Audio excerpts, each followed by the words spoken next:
Horatio and Company. This is a genre of narrative nonfiction. We have chronological sequence, description, compare and contrast, text features. We have table of contents, headings, sidebar, photos, caption, maps, punctuation guide. Horatio and Company. There's our table of contents. Placing a bet. Horatio Jackson couldn't believe his ears. A group of strangers was arguing with him about cars. Cars were a new invention at the time, and the strangers said that nobody could ever drive a car across the United States. But Horatio believed he could do it. He bet the group a lot of money that he could drive across the country, and he even promised to do it in less than 3 months. Horatio's bet was foolish. Cars were slow back then, and they often broke down.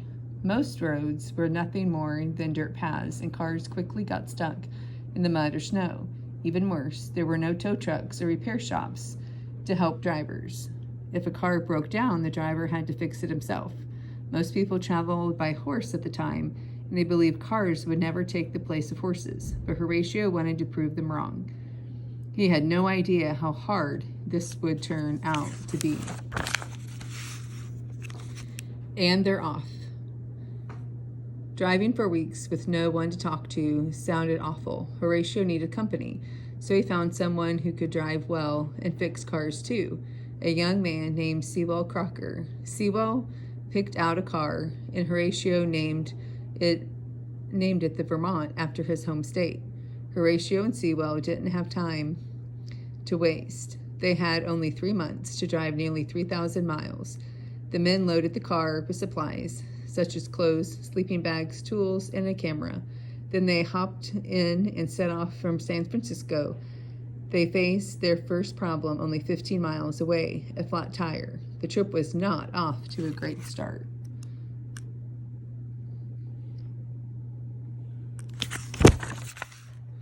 On the road. The two men changed the tire and got back on the road. They were in a hurry, but they still enjoyed watching the countryside change. They drove past fruit trees along desert paths. They drove carefully through the cold streams and up narrow mountain roads.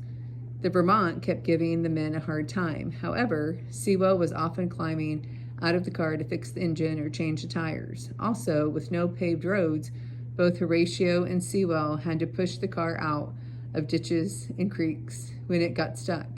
But car trouble wasn't the pair's biggest problem.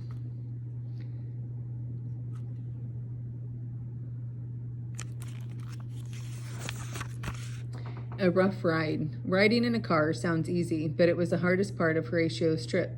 The car shook and bounced over the rough, bumpy dirt roads. The Vermont didn't have seat belts, so Horatio and Sewell shook and bounced too. The car engine banged and roared so loudly the men didn't hear when things fell off as they drove. One day, their cooking kit went flying, so did Horatio's glasses. Since the car had no roof or windows, dust and wind blew in their faces all day. When it rained, they got soaking wet down to their skin. On many days, the trip was miserable. But Horatio and Sewell didn't quit. The days were passing quickly, and they were determined to reach their goal. When they ran out of spare tires, Sewell wrapped rope around the wheel. They continued to drive until they could get a new tire. Driving, shaking, and bouncing, the men in Vermont slowly made their way across miles of empty road. A few times, kind people helped Horatio and Sewell out of a jam. Once, when the car sank into a hole of mud, a farmer used his horses to pull the car out. Another time, the car broke down on a sandy road in the desert. Horatio and Sewell met a cowboy who tied the rope from the automobile to his horse and pulled the car to the nearest home.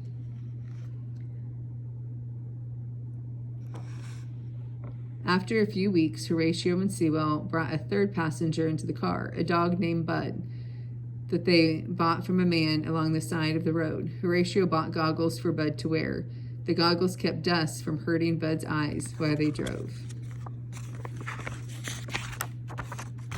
Going nowhere. One day the automobile broke down again, but this time Sewell couldn't fix it.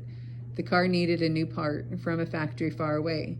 Horatio and Sewell waited for the part to arrive. 1 day, 2 days, 3 days. They grew more and more worried that they were running out of time.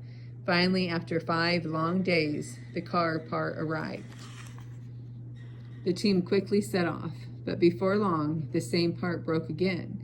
They had to wait 5 more days for another new part. Horatio and Sewell were very upset. By now, 2 other teams had started driving across the country. These teams wanted to pass Horatio's car and cross the country first. Now it was a race. Racing to the finish. Horatio, Sewell, and Bud wasted no time getting back on the road, but now the news about their trip began to spread. Whenever they arrived in a town, crowds of people would rush out to meet them. Many folks had never seen a car before.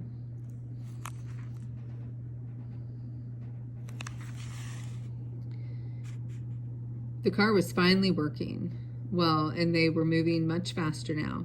The men became so determined to win the bet and beat the other 2 teams, they drove day and night without stopping for the final 230 miles.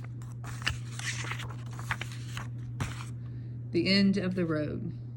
A little more than 2 months after they left, Horatio, Sewell, and Bud finally made it across the country. They were the first car to arrive, but the streets were quiet. No crowds or parades welcomed them. They had arrived in the middle of the night. Soon, newspapers reported that Horatio had won his bet, even though they faced many problems. Horatio, Sewell, and Bud never quit. They proved the cars could be an exciting and safe way to travel.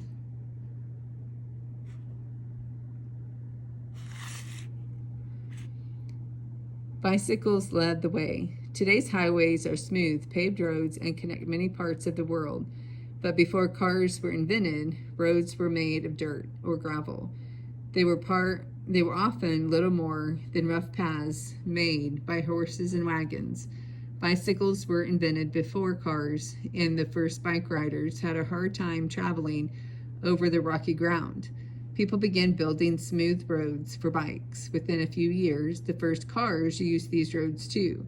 After the first car made it across the country, people built longer and better roads for cars.